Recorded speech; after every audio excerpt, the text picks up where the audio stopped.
Kisah asal-usul Kuyang Kalimantan.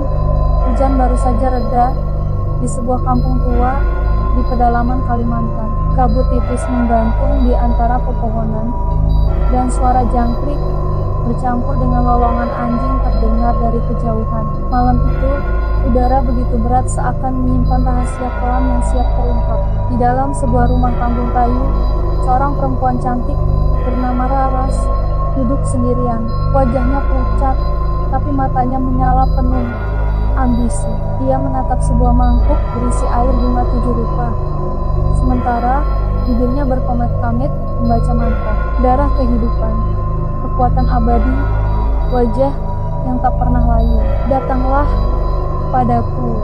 Tiba-tiba, lilin-lilin di sekelilingnya bergetar, seakan ada angin dingin yang menyapu ruangan. Raras merasakan panas merayap di lehernya. Tubuhnya bergetar hebat, lalu gerak. Terdengar suara tulang yang retak. Dengan jeritan lirih, kepalanya terlepas dari tubuhnya sendiri. Rambut panjangnya ikut melayang, sementara jantung, usus, dan hati terurai, menggantung di udara.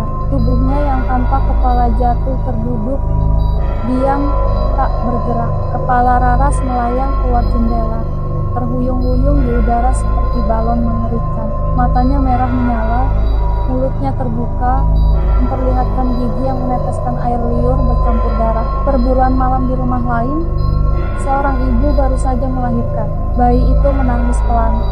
Suaranya ringkih, namun penuh kehidupan. Di sudut rumah, para kerabat menyalakan pelita dan menjaga sang ibu, takut akan sesuatu yang sudah lama mereka dengar dari cerita orang tua, Kuyang mencari darah bayi, dan ibu yang baru melahirkan. Angin malam tiba-tiba bertiup kencang. Pelita bergoyang, cahaya redup hampir padam. Di atas atap terdengar suara WHUUSS seperti kain besar berkibar. Seekor anjing mendadak menyala keras. Bulunya berdiri, lalu melolong ketakutan. Salah satu penjaga menoleh keluar jendela dan matanya membelalak. Ia melihat kepala perempuan dengan rambut panjang menjuntai, organ dalam melayang-layang, melintas pelan mencari jalan masuk. Astaga, Kuyang, teriaknya dengan suara bergetar. Para penjaga segera mengambil bawang putih, kunyit, dan sapu lidi yang sudah disiapkan. Mereka menaburkannya di sekitar pintu dan jendela. Kuyang melayang makin dekat. Matanya menatap bayi itu dengan penuh nafsu. Dari mulutnya meneteskan air liur merah menetes ke lantai. Ia menggeram, melayang rendah, mencoba masuk lewat celah atap. Namun setiap kali ia mendekat, aroma rempah membuatnya meringis kesakitan.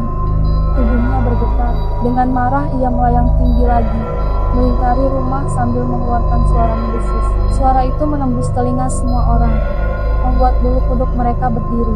Rahasia yang terbongkar. Tak jauh dari sana, dukun kampung bernama Jatiningrat mengintai diam-diam. Ia sudah lama mencurigai Raras, dan malam itu matanya benar-benar melihat sosok kepala mengerikan itu. Ia segera menuju rumah Raras. Sesampainya di sana, ia melihat tubuh tanpa kepala terbaring kaku di lantai. Wajah tubuh itu, jelas itu tubuh Raras.